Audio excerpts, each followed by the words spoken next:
We do that today. Like, hey, how do you rob a bank? You know what? That's probably YouTube It's on tutorial. YouTube, Yeah, it's definitely on YouTube. Yo, she picked this man up in a stolen car from prison. Exactly.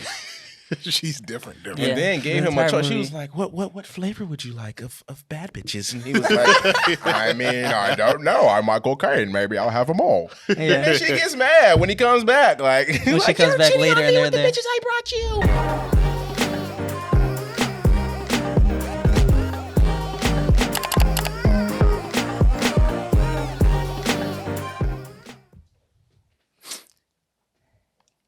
Okay, we can start. Welcome back to another episode of What We Watching.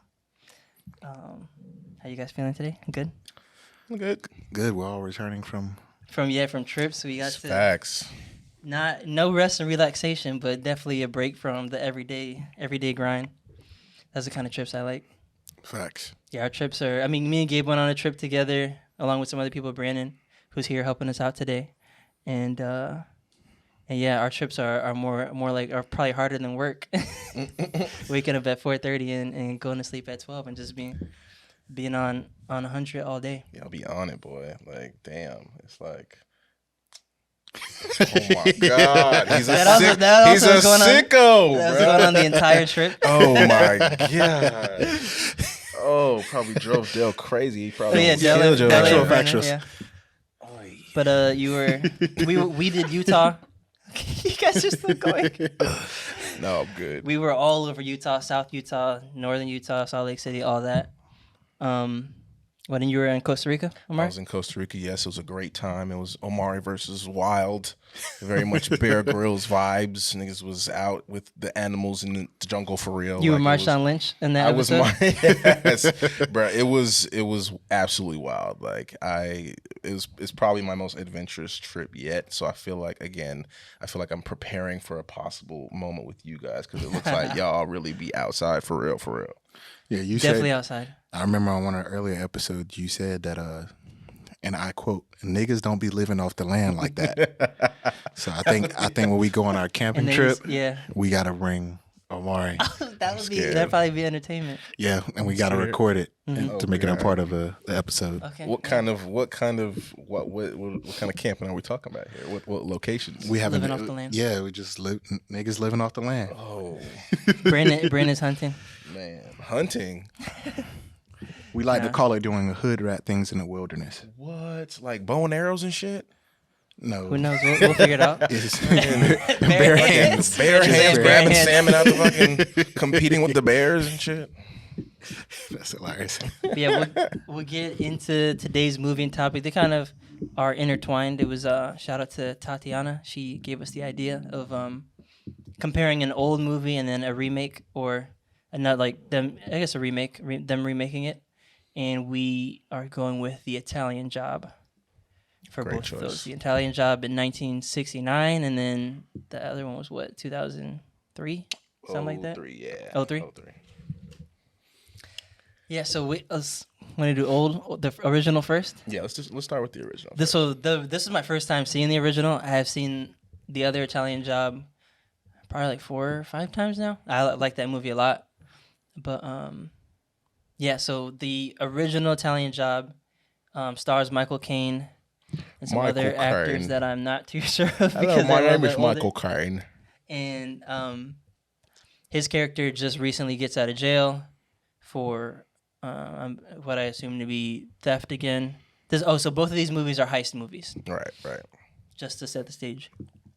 And yeah, so he just recently gets out of jail and is already on trying to figure out what he's gonna do next, who he's gonna rob next, and they're going to Italy to rob $4 million, which in 1969 is probably like 30 million or something now, or maybe more.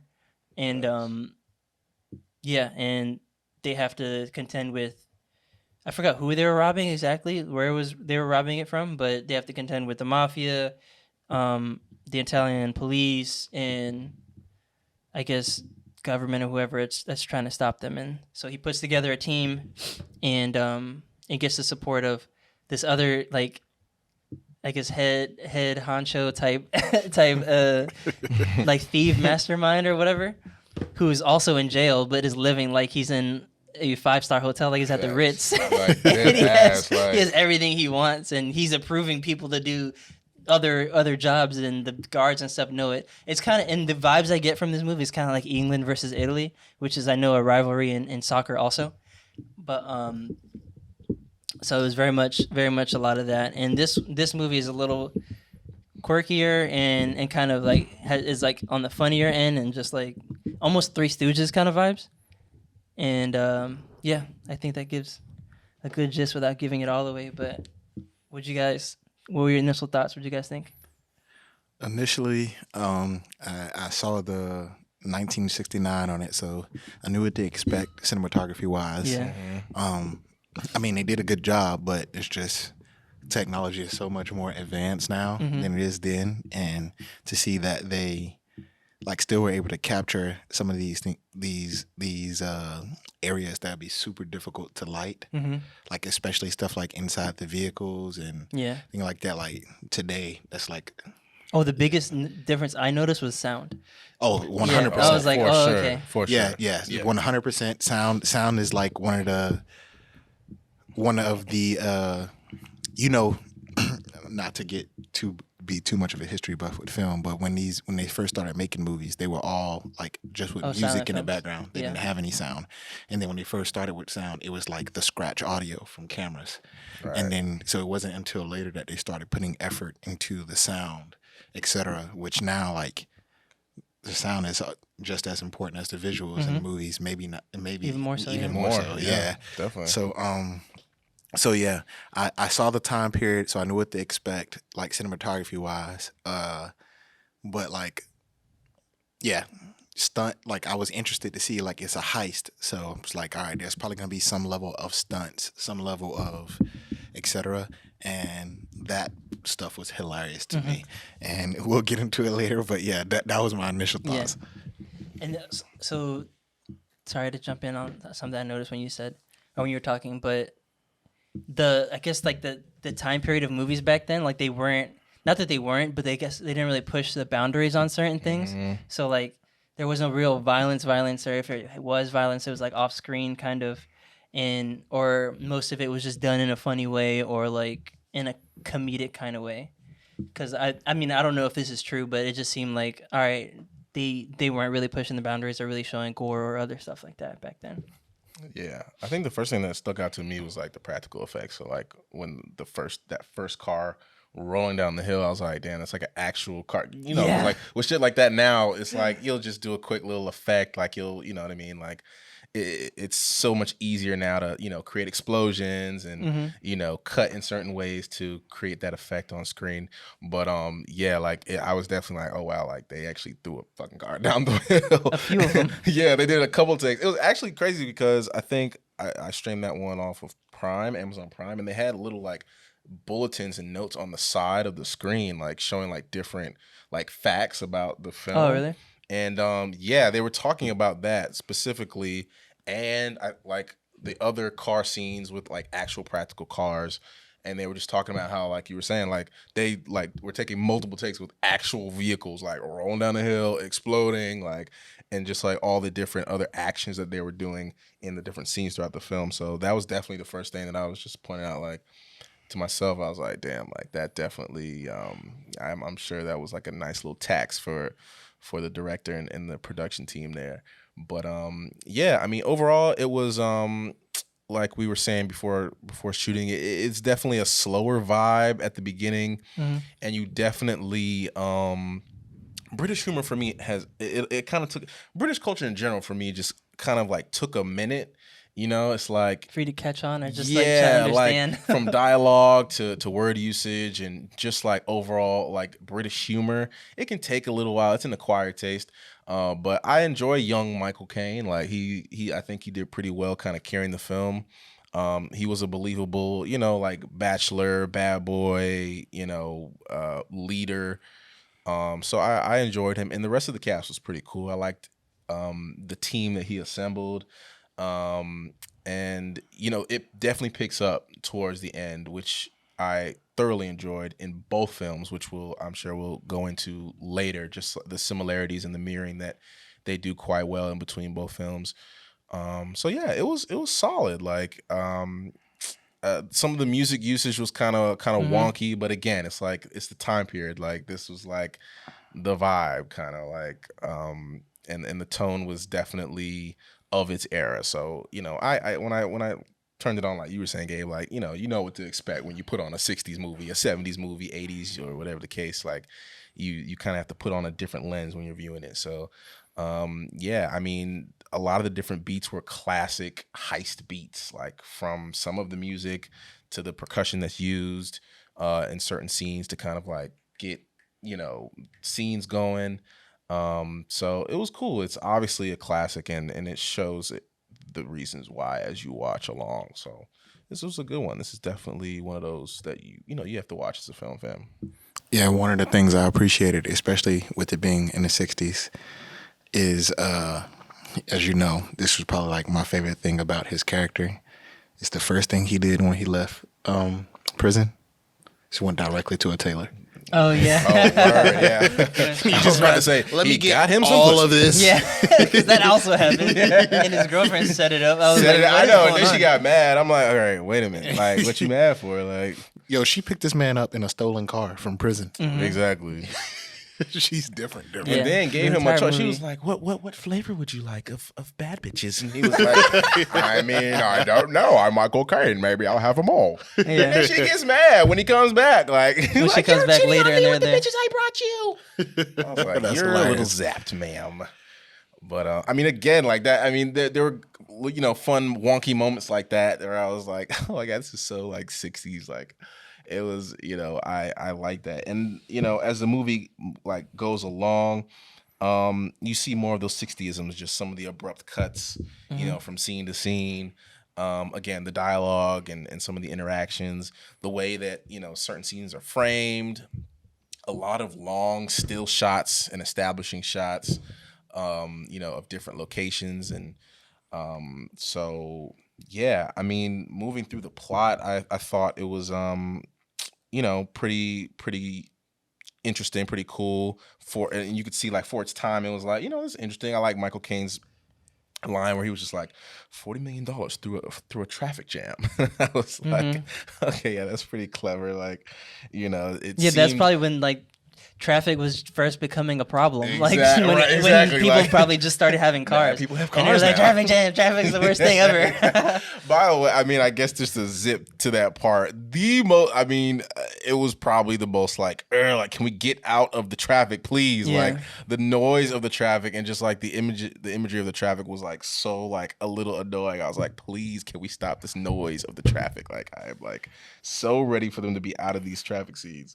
But it did bring like that like rush, like when they really start getting into the heist, like you like, all right, like we in here, like we getting ready to get some money, long, like yeah, but it took a minute to get there. I will be honest. Man, I thought some of that stuff was hilarious. Let's just discuss how this movie, he watches a YouTube tutorial on how to rob the bank. Oh yeah, no. So the guy that the mafia killed, the guy that killed was like, I don't know why he was filming and talking to Michael Caine's character as if he wasn't going to be able to do it in general. So he knew he was going to die or whatever was going to happen. Maybe he was just like, I'm pitching you this because I need some help. But yeah, so like that, it goes. Like that entire thing goes. I'm my fault. I interrupted you. No, you're all right. I just felt like that was hilarious. I'm like, yo, we do that today. Like, hey, how do you rob a bank? You know what? That's probably YouTube tutorial. It's definitely on YouTube. That's probably a YouTube tutorial. No, I YouTube stuff more than I Google stuff nowadays. For real. Like to really see how to do some shit. Like I enjoy watching, videos from experts, and like dude was really like going down the thing, and like Michael, I love that part because like Michael Caine's character's like talking to him, like, "Whoa, that's a great idea." Then he's walking around telling people, hey, I got this good idea for a heist about how to steal. Yeah, right. Just like it's just like it's a sales pitch. Yeah. Like, yo, how many people are you telling that you're about to go rob them? Like back then is like there was traffic cameras then. Like they probably just first came out like in Italy, but there was no like if someone were to to like snitch or something, no one's gonna be able to verify. Like, no, I never said that, and then be like, oh, okay, like that's all. You could be willy nilly about whatever and just say like spill the beans on whatever, and then it's not really gonna hold up or whatever. Like it felt like everyone was in on it also. Right. Like I guess from like the England side. Then, but yeah, the last hilarious part for me was during the chasing scene of the little Mini Coopes. The police cars, they stopped, bro, nothing was happening. No. Like they drove up on a roof, stopped, and then drove down, and then his car just didn't work anymore. Yeah, that was it. They drove up there. It was super Three Stooges. They drove in there. Where did they go? Like they're on top of an arena. They could only be in up there. There's no other exit other than when you came down. Just block that. Exactly. So there was a bunch of stuff where like the entire time leading up to it, the team was like making mistakes the entire way. Right. Like they were just like fumbling through everything. Right. And then when game time showed up, like everyone, it was like a well-oiled machine. Right, exactly. and then the people trying to stop them, like this was their first day on the job. Right. It's like, and then even in the 60s, Italy's old as shit. Like you should know like all the nooks and crannies at this point. Like, and there's only but so many entrances and exits out of like a main area like it's Venice, right? Or is that the second one?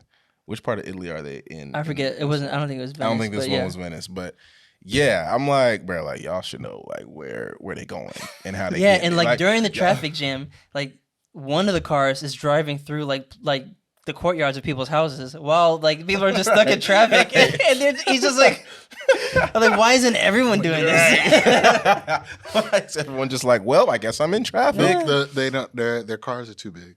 That was the other thing that bugged me out. Okay, so you guys, they stole this money in the form of gold, like gold bars. Right. They put these in these little Mini Coopes. You mean to tell me it didn't weigh down these vehicles at all? Yeah, like they're still the fastest cars on the road. That's what I'm saying. It was super like the entire movie was pro England, and like Italy has no idea what they're doing. Right, yeah. Italy is trash because not only that, like. They were even the cars were in they were red, white, and blue in the colors of England. Right. Like there was red, white, and blue on that van they had. It was red, white, blue on the bus. Like everything was red, white, and blue. It was clearly obvious. Like the mafia knew, like, oh, these are English people that are gonna try to steal stuff. Why weren't they just targeting the English cars and just stopping those people? There was a bunch of stuff like that. Oh my god! And then on top of that, every time they lost a cop car, another one would just show up out of nowhere. Right. And I'm like, yo, that one was just destroyed. It's not the same car. Like, how did they just... Yeah. And then in the security room, like, they're just all confused. They got shit, beep, boop, beep, boop, boop, but they don't know what the hell is going on for real. Like, they're reacting in, like, real time with what the heist, Like, it was so funny. I was like, yo, everybody's clueless. I think we haven't touched on it yet, but one of the funniest parts is the genius professor who loved big women, and they just played off that. I'm like, yo, what is going on? I was like, what? Why is this a plot point? I'm like, why? And we sat on that for a hot minute too. I'm like, he was like in jail or in therapy or in something because he was like stalking big women. And then Michael Caine comes in and is like, oh, can you help us do this heist? And he's like, no, I'm not trying to do that. And he's like, look what I have outside for you. And there's two big girls sitting in a car. We're big as hell. Come down. He's like, all right, I'm in. Say no more, Michael Caine. I'm here for the bigums. Oh my gosh. That was hilarious. Like, and they were booking it with them gold bars and them Mini Coopes, boy. Like, they started drifting. They started drifting through the mall. So what you're saying is that Tokyo Drift didn't introduce drifting to the cinematic universe. That is true. They popularized it and made it a global phenomenon. They were elite a global drivers. phenomenon. They were elite drivers in these Mini Coopers. Elite and drivers. I don't know how, and I don't know how that fire truck didn't bust through those like big doors when it was ramming into it when they were taking the gold bars out into the. That wasn't a fire truck. That was it was a tow, one of those, like a new car carrier. Yeah, like a new, But still, even still. Yeah, for sure. It was a damn broomstick, like holding the door closed. Right, and exactly. Open it. I'm like, rammed it like 7 times. I was like, yo, this is Three Stooges on on steroids. Facts. But nah, the car scene was definitely like probably the most exciting part of the film. Like I actually was like, okay, this is like colorful. Like we're getting some nice POV shots on the roof of the car. Like we're drifting. Like we're in Tokyo. Like so it's getting a little iconic. So I was It's like, getting iconic. it's like, wait, maybe this movie is a little legendary. Bro, how do we manage to insert Tokyo Drift into every episode? art. I think we've been. It's an art. We have inserted Tokyo Drift into every single episode at this point. There's something that needs to be done about that. Like, I really think we need to like really put a nip in the bud for real. We're gonna have to review Tokyo Drift. That's what's gonna happen. That's what's gonna happen. We're gonna have to review Tokyo Drift. I'm gonna have to sit in the middle for this one. So I can just hey guys, chill out. Justice for Han. But yeah, overall, I like the film. Oh wait, we didn't even get to the end, where the bus driver was whipping it in the mountains of Italy. Bro, the one nigga in the film he was crazy. He was crazy right. as hell. He was guys, laughing. why the entire time? I'm like, wait, No one's around. even with I was first before they got rid of like the Mini Coopers.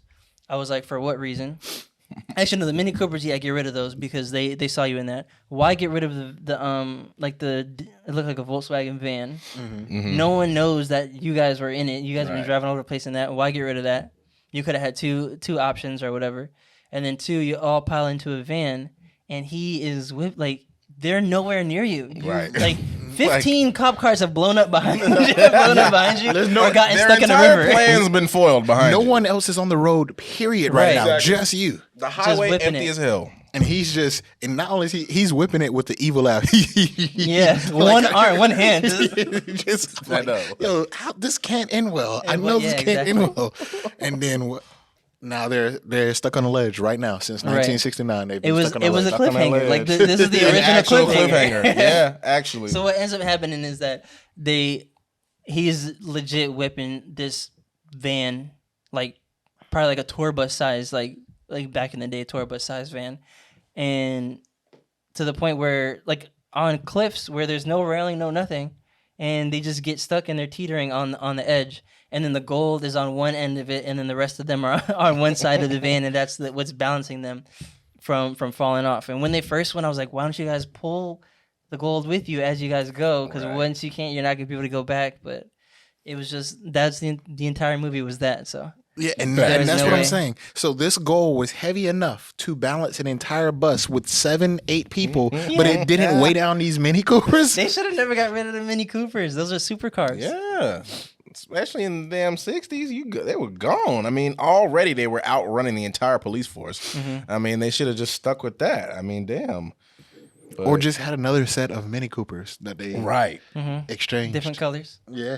Facts. They had the money. Shit. Yeah, that was one of the funnier getaway scenes when they went into the car lot and just backed in next to back- all the yeah, Mini yeah, Coopers. yeah. And Yeah, the police and- drove by and they drove out. That one was Yeah, actually shit. funny. But the some of them other ones was like, yeah, all right, we driving across this mini waterfall, I guess you could say. Yeah. And all Like the a- cars like are a like, dam. yeah, all the cars are like driving perfectly fine. They're just gliding across the water, and then the police car just happens to run directly into like they didn't swerve, they didn't Yeah. anything. They just drove directly into the wrong part. It's like, yo, what is going on? Yeah, Like, that's like what I'm the- saying. Like, it's definitely Italy versus England. I want to know what Italians at the time were like. What is this movie? what is I had this? to I mean, go we see look it. retarded I wonder in what the this. Italians that they hired to be in the film in Italy were like. Guys, come on, what are you doing? Like, everybody- and then the guy in the mafia, his main line that he has is after they leave, he was like, they're definitely not as dumb as they seem. yeah, I was Yeah. like, well, they're making y'all out to be Literally. really stupid in Yeah, this no, movie. yeah, and another line, he was like, "This is a big operation. This is a very big operation. They have everything's already been done. Like we have to just literally react to everything that happens at this point forward." I was like, "Oh my god!" Like, I was like, "Finally, we got some music." I was like, "This chase scene needs like music, like right now." And then we finally get it. Like, I like that quick pan right into the when they were coming onto the highway and like they had the traffic and they were like, phew. And I was like, okay, this is like the first like little like cool like little like phew phew phew. What else we got going on here? And yeah, I mean, I think it was a nice little ensemble cast that served, you know, the overall story. You know, they were a believable group of, you know, of thieves, criminals. What else we got here? Back to like the beginning of the chase scene, like going through the mall. I love the colors. I loved like just the vibrance, just like the excitement. That's when the film like really picked up for me, and I was like, okay, cool, finally, like let's get like this feels like a heist film. But yeah, again, it's 1969. Like, I totally get it. Like, like we were saying earlier, obviously, you reserve some of your judgment based on, the time frame or time period rather that this film was made and shot. So for its time, it definitely, I can see it being, a pretty like impactful picture. So yeah, this was a solid one. The 69 Italian Job. It's pretty hard to make a bad heist film.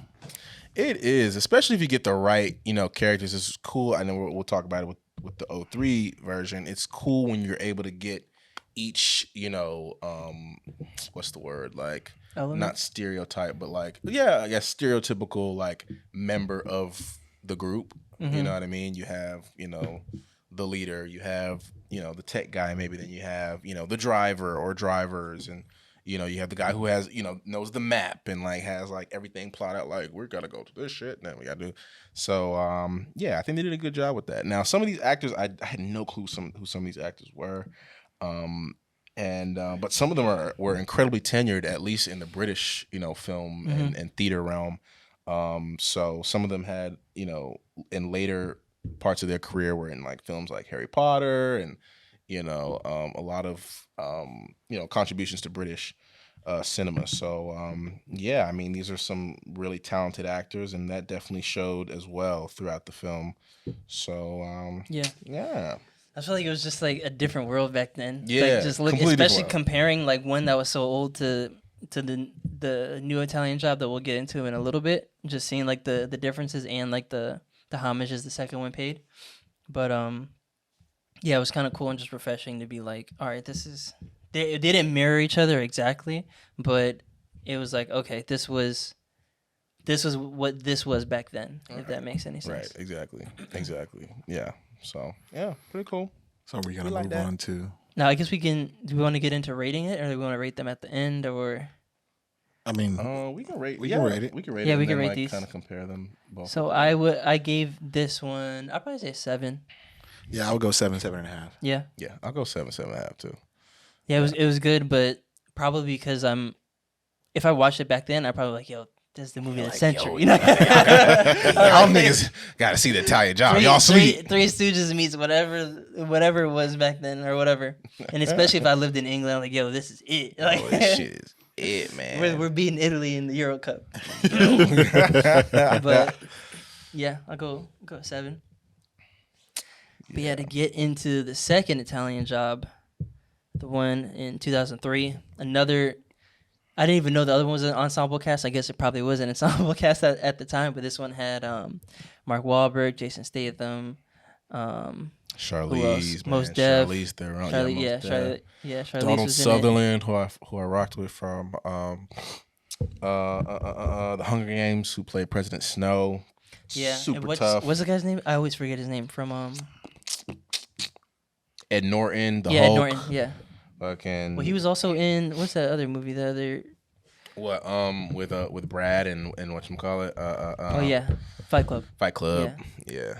So yeah, really good cast. Oh, and then the old dude that's in everything. What was the guy who played? Yeah, he just have a evil driver or whatever his last name was. Oh. I was saying his last name in the film. I forgot his last name in the film. Oh. The one who gets taken out? First of all, Donald Sutherland, who I had no clue was Kiefer Sutherland's dad. Kiefer Sutherland from fucking 24? Yeah. That's his dad. That's his dad? I had no clue. Yeah. I didn't even know that was his last name. It's crazy. Yeah. But yeah, so I told you guys before, I watched this one like 5 times. It's it was on Netflix for like a long time back in the day. Yeah. Like and it was like under their like award-winning films or whatever. It was or, on like, Netflix this is like 3 a weeks classic. ago. This is like it was on Netflix like 3 weeks ago. They literally just took it off. That I feel like that happens every time. Because Paramount launched their Oh, so it was on Paramount. Yeah, they launched their streaming app. Yeah. This is a classic like FX Saturday afternoon, you know what I'm saying? You whipping up a tuna Yeah, but sandwich. even seeing this in the movies was probably amazing at the time too. Right. But yeah, Mark Wahlberg kills it. Everyone like kind of kills it. Seth Green can't have a 2000s movie without Seth Green. You can't. 90s 2000s movie. Bro. You know what I'm saying? But yeah, all the elements were there. It was funny. It was like, I mean, I guess emotional and or whatever. So the way to give a gist of it, they do another job stealing gold, 35 million worth of gold. Like the movie starts out way faster than the original. Yeah, they get because right it starts to it out with a heist, and you're like, yeah. Wait, it just happened. Is this movie over? Like they already completed the job. But yeah, so they steal gold from, I'm guessing it's like a mafia, or it seems like it's illegal or something, just because the people who were guarding it wasn't really in a bank, it was a safe in some room, and they blew some stuff up and stole it. So this whole heist scene happens in the beginning, which is really good. And then Edward Norton's character turns on the crew that Mark Wahlberg, he's Charlie in this one, facilitated, turns on their crew and ends up killing, I forget his name, Donald, what's his name? Sutherland? Donald Sutherland. Mm-hmm. Yeah, Donald Sutherland's character. And Jason Statham drives him off the side of a bridge into freezing cold water, and they luckily happen to have what is it? Like scuba gear, or like a tank and regulator down there, and ended up pretending they had died in the crash or whatever. So the movie then turns into, okay, we're gonna steal this money back from Edward Norton's character and get some revenge. And basically get revenge. Yeah, so obviously it's a more dynamic storyline than the first one. There's a lot more intricacies into the storyline. And as we already discussed, like this seems to be like a more of a studied cast than the other one, but we weren't around back then to know. Yeah. But like just hearing the names and what like characters they're playing, and I'm like, oh, I'm looking at this, I'm like, you know how long it's been since Jason Statham has been like I feel like he was like a background type of character. You know how long it's been since Jason Statham smiled in a film? Yeah. Oh yeah. I was like, he's happy as hell in this movie. I watch his movies and I'm like, he only caught like maybe one or two bodies. Right. Yeah. He gets that out the way in the preview. Kill everybody in this film. He gets that out the way in the preview of his new movies. Yeah. Right. He kills like 20 niggas in the trailer. Yeah. If they make a TikTok about the film, he drops more bodies than that. Yeah. No, I mean, I feel like everyone kind of had their equal weight in this one, but probably for sure. Mark Wahlberg and Charlize Theron a little more than. Yeah. Rightfully so. I mean, the first thing that stuck out to me was just like the automatic, charisma and lighting up of the screen that Mark Wahlberg does.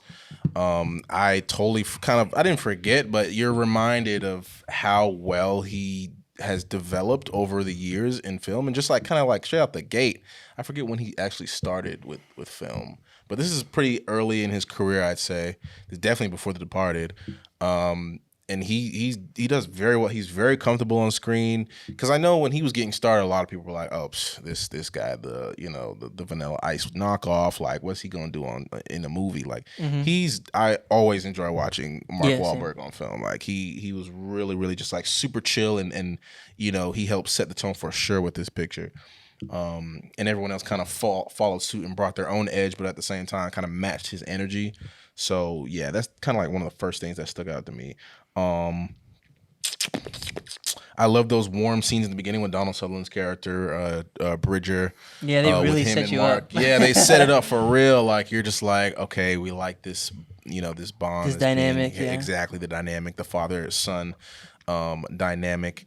And it's like, obviously, he's going to get with Charlize at the end and, continue on. He's going to find that girl, which I thought was really nice. It was super obvious, but like still nice at the same time, because you get kind of. Yeah, and it wasn't. And throughout the movie, it wasn't like obvious that was going to be the thing. They kind of had like, hey, like we have a relationship outside of just like a romantic relationship. So Facts. that was cool too that they didn't like it wasn't in your face the entire time like all right like just kiss already type deal or whatever. Like we know what's going on. And that's just the great nuance and talent of Charlize as well. Charlize Theron's another favorite of mine. What's the last film I saw Charlize in? I think Fast 9. Oh yeah, Fast 9. I was getting ready to say what's the other movie with cars in the desert where Furiosa, Mad Max, Mad Max Fury Road. Loved her in that. Like she's just so dynamic, and I love seeing her. She's underrated character actor. Like she's really good. Like diving into roles and like becoming a completely different person. Wait, she was in that Netflix one too, where they were like, they're doing a sequel to that. They were living forever kind of thing. Yeah, I like that joint. The Guard or something. The Guard. The Guard. That's what I think it was called. The Guard. Oh yeah. That was good. Yeah, she can carry a film. Like she's she's dope. I like her. Like she's just like a boss. She's giving me like boss she can do vibes. she can do everything. She can do like all right, I'm the pretty unassuming girl, or I'm the like strong. She was super cold in the Snow White film as the evil witch. You seen her in that? The I think it was the one with Shorty from Twilight, and she was like the evil witch. It's called Snow White and the Seven. No wait. Snow White and the Huntsman. Snow White and the Huntsman. Chris Hemsworth and I'm trying to pull it up right now. What's her name? But yeah, she was super like ice cold in that. But yeah, she was great in it. Kristen Stewart. So I think this one was like, to me, I felt like it was the better movie, or I enjoyed it more. But you can definitely see like it wasn't the same story, which I also enjoyed. It was a remake, but it wasn't like spoon fed or like the exact same or whatever. But you still had the homages paid. Like they all had quirky stories about how they got their names or how they became they became a team. Mini Coopers are still a really big part of it. What else? Yeah, see, Gold and Italy, tying back to Italy was part of it too. Traffic jams was like, so they had all the elements, but it was kind of like, all right, let's update this to make it to a movie that people today would enjoy. So that was going to be my question, because I don't know if I consider this to be a remake. Right, that's another thing. I don't know if I consider this to be a remake because it has a completely different like storyline. They give nods to the original film, right? But it's different. It's so completely different. Like if this was I'll compare it to another like heist film. Ocean's 11 and Ocean's 12. They're two different films. It's like a sequel to the next one, I guess, if you want to say that. But they're two different films. Like they have a lot of the same elements, but I wouldn't say Ocean's 12 is a remake of Ocean's 11. And I kind of feel like that with this. Like this has a completely different storyline, and it's like they give nods to it. It's like Tarantino did with Django. Like he gave nods to the original Django, but it wasn't a remake by any stretch of the imagination. And so looking at these films, I'm like, okay, I can see where they pay homage. Like when it was like, oh, what's the distance in between this and this? And they're like 6 feet, and they look at each other and they go get the Mini Coopers. I'm like, okay, they're giving a nod to the original. They actually even drive through some tunnels at one point. I was like, okay, they're giving similar a nod. Scenes, similar scenes. They're giving a nod to the original, but the dynamic, and even having some involvement with mafia.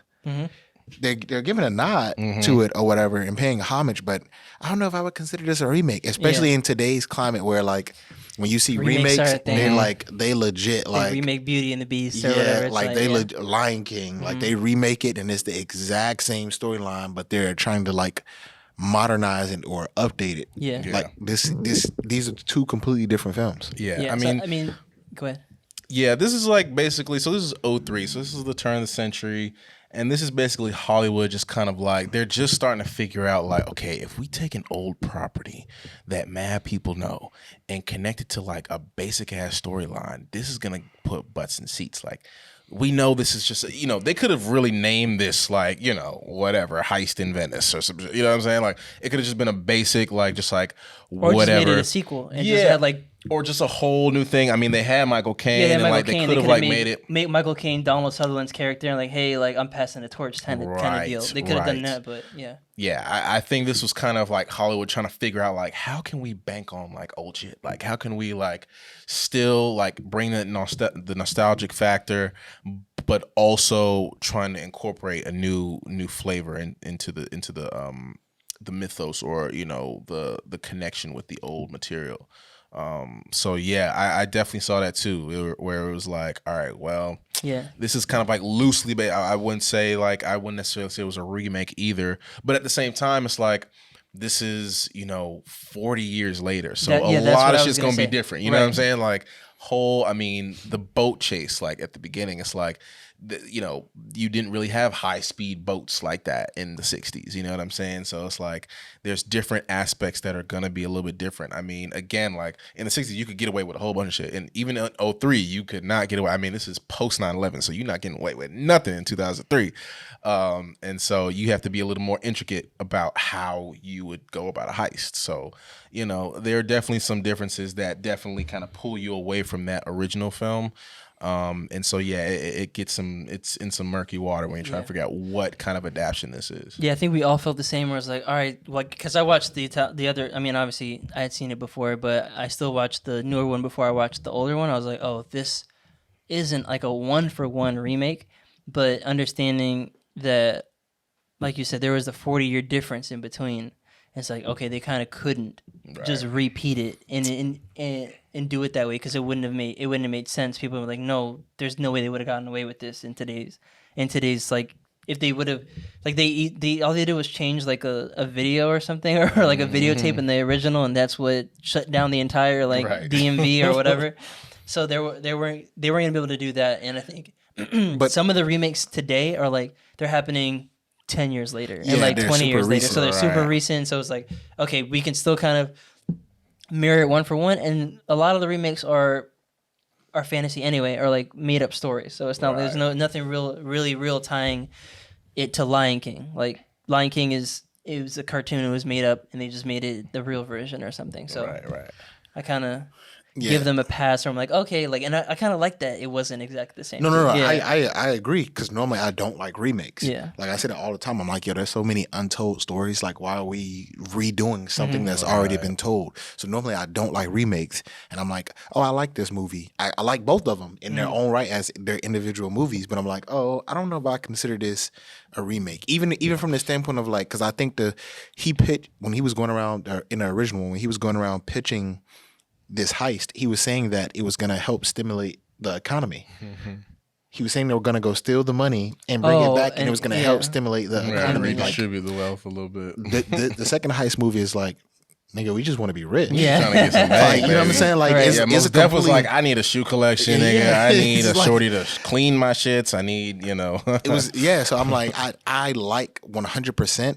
I watching it, I was like, okay, this is definitely like a filmmaker who watched a certain movie growing up, and they really liked that movie, and it was like, you know what, I like this movie so much, I'm gonna pay homage to it, and I'm gonna do my version of it. That's the kind of like gist that I got from it, and I wouldn't necessarily call that a remake. Right. Yeah. And the director's F. Gary Gray, who directed one of the installments of, oh my gosh, the Fast and Furious franchise. That's right, The Fate of the Furious, the 8th installment. One of the better ones. 19th highest grossing film of all time. He directed Friday, Set It Off. Could you say which one of the Fast and Furious films was the least grossing of all time? The least grossing. Does that matter? Really? Does that really matter? Money doesn't always matter. Right, it's the art. It's the art of it. It's the impact. It's the legendariness of it all. It doesn't really necessarily have to go to the box office all the time. Okay. You know what I'm saying? Alrighty. It really doesn't. Just asking. I mean, look, The Italian Job ain't make buku dollars, and it's a classic film, all right? So it's like, you know, when it's legendary, it's legendary. Was this Jason Statham's like prequel to Becoming the Transporter? Because one of the Transporter movies, did it come after? Because he was definitely that character in this movie. Let's see. Oh, I forgot F. Gary did Law Abiding Citizen too. That's my shit. Yeah, that is my. phenomenal movie. Oh my. Nah, the Transporter God. was before this. Oh, Transporter before? was 2002. 2002. Ah. Okay, so he's So just like that's probably why he was a driver in this. yeah, Right.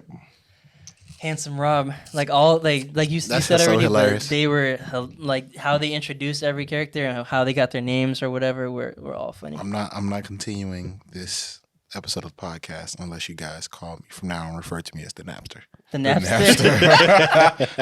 That was hilarious. That was man funny. I was like, Seth Green. Where's Seth Green, man? He was like everywhere for like a hot minute. Like, Yeah, another movie we watched recently, he was in it as well, and it was a similar character. With him being held by the gorilla. Nah, What? Their movie, I think the most recent movie that I can think of is him being held by gorillas with Held Kevin by a James, gorilla? John Travolta. They're in a zoo. Oh, held by a gorilla. I think I know what you're talking about. I forget what it was. Old Dogs? I think it might be. I know what movie you're talking about. I remember that scene. But I'm talking Oh, about not. Well, I say Kevin James. It's Robin Williams, 2009. Old Dogs? Look, it's even on the poster. yeah, I remember it. Oh, wow. He was in Without a Paddle also. I'm pretty sure he's in Without a Paddle.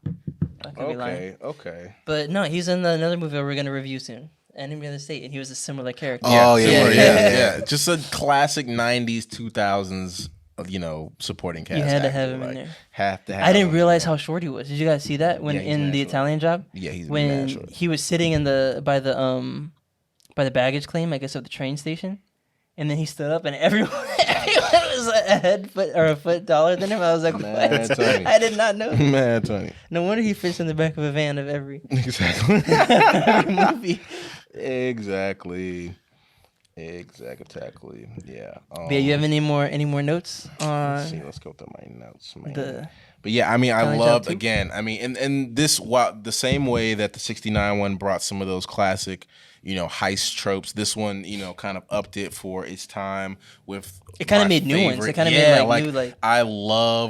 I love the assembling of those types of films, like bringing the team together. That's always my favorite part. Like, that's this guy. Kind of like the 18 vibe. Exactly. And it's favorite. like he had this going on, and he created. And we Napster found him early. this way. It's Exactly. like- And he like rolls up like, "What's up, guys? He's right." Yeah, I feel like that's like one of the core parts of a heist film. Yes, gotta get the just gang. like Build everyone up. Gotta gang a fight up. movie. Like you gotta have a training. Like a training Gotta have a montage. training montage, In a heist film, you gotta it's gotta be like, all right, you're bringing these people together. How are they gonna be involved? What I know What's a their guy. specialty? Yeah, what's Yeah. their specialty? Yeah, exactly. Most Def blowing his ear off at 10 was hilarious. Yes, that was bad. And that's how you got the name Left Ear. Yeah. Yo. But yeah, and then with this one too, yeah, they mix it up a little bit because I wasn't even expecting. I think I've seen this one before, but I totally didn't remember like in that third act when Edward Norton was like, "Oh, nah, I know who the hell you are. Like, I'm about to clock your T right now. Like, you trying to like catch me. Like, and I'm 3 steps ahead of all y'all. Oh, Like, yeah. I know who your So daddy there was- is. yeah. I know, you know what I'm saying? Like, The amount of like, not twists, but like plot changes, or like, Yeah. all right, you thought it was gonna go one way, exactly. and the movie changes. Like in the beginning, they showed the first high school is like, all right, they're about to like maybe the police are gonna be onto them, and they're gonna be running away from them for the whole movie. No, this guy turns on them. Then they have a whole thing set up. Then a party ruins it, and he ends up finding out that he's the daughter of the guy he killed because of a quote she says. And then they all show themselves and like, all right, now it's a different dynamic. Now everyone knows like what's gonna happen. knows what's going on. Everyone knows what's going on, and now they still have to pull it off somehow. They have to think on their feet and switch it up. Right. So Yeah. So it becomes like a double if you haven't seen this movie, chase almost. definitely watch it. Yeah. It's like I would say it's a must watch for. I would. Most definitely. Yeah. I love Love heist evil films. Ed Norton. Like I thought he was Yeah, pretty facts. such a like a douche. I was like, Yeah, yo, especially- like I was so glad when Charlize got to finally punch his ass, like, Yeah. because he was just When he was mad. hitting on her OD. when she was the cable woman. Yeah, and I mean, even from the beginning, I mean, he lit when he gets the truck when they get the truck to with all the other characters to fall into the ice cold lake. can I mean, feel he it, yeah. lights up the lake. Like Oh, yeah. he's like trying to make sure everybody dead. Like lighting that shit. I was like, yo, like this is pretty savage. I don't remember like a film in this time period where it was like it starts just so completely like no holds bar. Like he's trying to make sure everybody dead. So yeah, shout out to Ed Norton. Like, he definitely played the antagonist really, really well. And then, I mean, even going towards the end, he's in the helicopter. I mean, just like, he don't care how high, how low he's got to be. He's like, bring this helicopter down. I'm trying to stop these motherfuckers. Like, they are ruining my shit. That's the only part I was like, in what world in Los Angeles is a helicopter going to be flying between buildings and the police are like, the Air Force isn't called? Right, like, yeah, even especially, 03, it's like, nah, we definitely calling the Air Force. We putting this helicopter down. The helicopter went under the highway. Like, yes, bro. He was not playing with them. Yeah, that helicopter pilot was lit. For sure, yeah. He was in it, yeah. So, this was a good film, and I like it in the end how everyone gets what they want. You know what I mean? That's another like classic for a lot of like films as well. Except for Norton. Yeah, well, yeah, Norton is good with yeah, but all the cool guys, all the protagonists and supporting cast with the main protagonist, they all get the dreams and every that time they wanted from the beginning. Right, and every time you think that like, all right, they didn't think about this, then Mark Wahlberg's character is like, all right, I already planned that in. Like, right, exactly, exactly. Oh, I'm gonna we can steal this money. He's like, all right, I already paid him. Right, you're getting taken away, and they're gonna do you killed his cousin, so. Yeah, I've already made my deal. Right. Exactly. Well, that guy he plays a Russian bad guy in everything. For sure. I don't think he can play anything else. You can't see him as a loving father. Like I could see him as a loving father. But if he was a loving father of like a family of hitmen. Yeah, exactly. Or like he was like a single father and he has a daughter that he protects with his life and his entire being. Like the family? Is that what it's called? The Family? It's with hold on. The Family. Who's in that one? Hold on. The Family. Let me see. I can see him as like a loving mob dad, but just like loves with like an iron fist and like tough love. 2013 action comedy, The Family, with Robert De Niro. And Tommy Lee Jones is in it? Yeah. It's Tommy Lee Jones. So him and his family, after he snitches on the mafia, he has to move his family into a witness protection program in a French town. And despite their efforts to keep in line, his wife and children can't help but resort to the things the family way. So they're doing like mafia type stuff. So like they go into like a local grocery store, and the person in the grocery store is giving them a hard time, and they blow it up. Or like a guy is hitting on bullying the son in the school, and the daughter's like, "You need me to handle it?" He's like, "Nah, I'll take care of it." And he ends up setting them up to like get jumped, and then beats them up with like a lacrosse stick in like a very vicious way. It's like the whole. I need to see this movie. Yeah, The Family's lit. Damn. Yeah, no, that sounds hard. The Family's lit. And the crazy thing is like he's like a vicious killer from the mafia, and he's like trying to convince the neighbors that he's like a family guy or whatever. A family guy who's a writer who just sits outside in like his garden and writes on a typewriter. And he's the exact opposite of that character. That's what's up. I might have to check it out. But would you guys rate this one? I go 8.5. I was about to say, yeah. If the first one is 7.5, this one's definitely you get a point on this one. So 8.5. For me I give it a 1.5 because I said 7 the first one, 8.5 for sure for this one. Word. Might even go 9.5 had I not seen more movies. But I saw this kind of the first time when I was a little bit young. And I was like, yo, this is the greatest movie. Mark Wahlberg was killing it back then too. Like, that was one of my favorite movies growing up too. Mark was doing his thing in the early 2000s and then going into the 2010s. Like Mark, again, like he definitely carried this film as he's done with others, and he's just great with action. He's super. He brings a lot of wittiness and like I like charisma. That he doesn't overpower. Also, there's a lot of actors where like they're big name and then they're gonna overpower and like the entire screen is theirs. Where he can be that person, but also like get assists too. It's like he gives you everyday guy, but he just so happens to be like a world. You know what I mean? Like he's a world traveler / super espionage.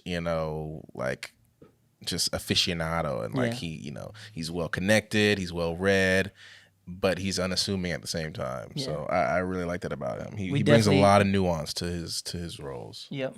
Definitely recommend this movie too. Big facts. Big both of them, facts. Yeah. If you feel like watching an older movie, or just seeing like a classic. Do a twofer. And again, like we were saying, they do a lot of mirroring of some of the different shots, particularly with the chases. Yeah. With the tunnel scene, them going through the tunnel.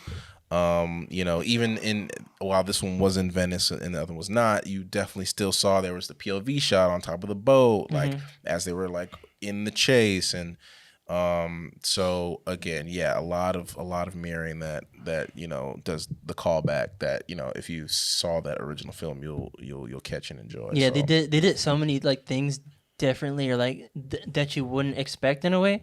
Yeah. In the 2003 one, where like I want to talk about them, was like, oh, I really like that part, but I don't want to like give it away, give it all away, because it would definitely watch it kind of thing. Facts. But yeah, that's any closing remarks, anyone? Closing remarks.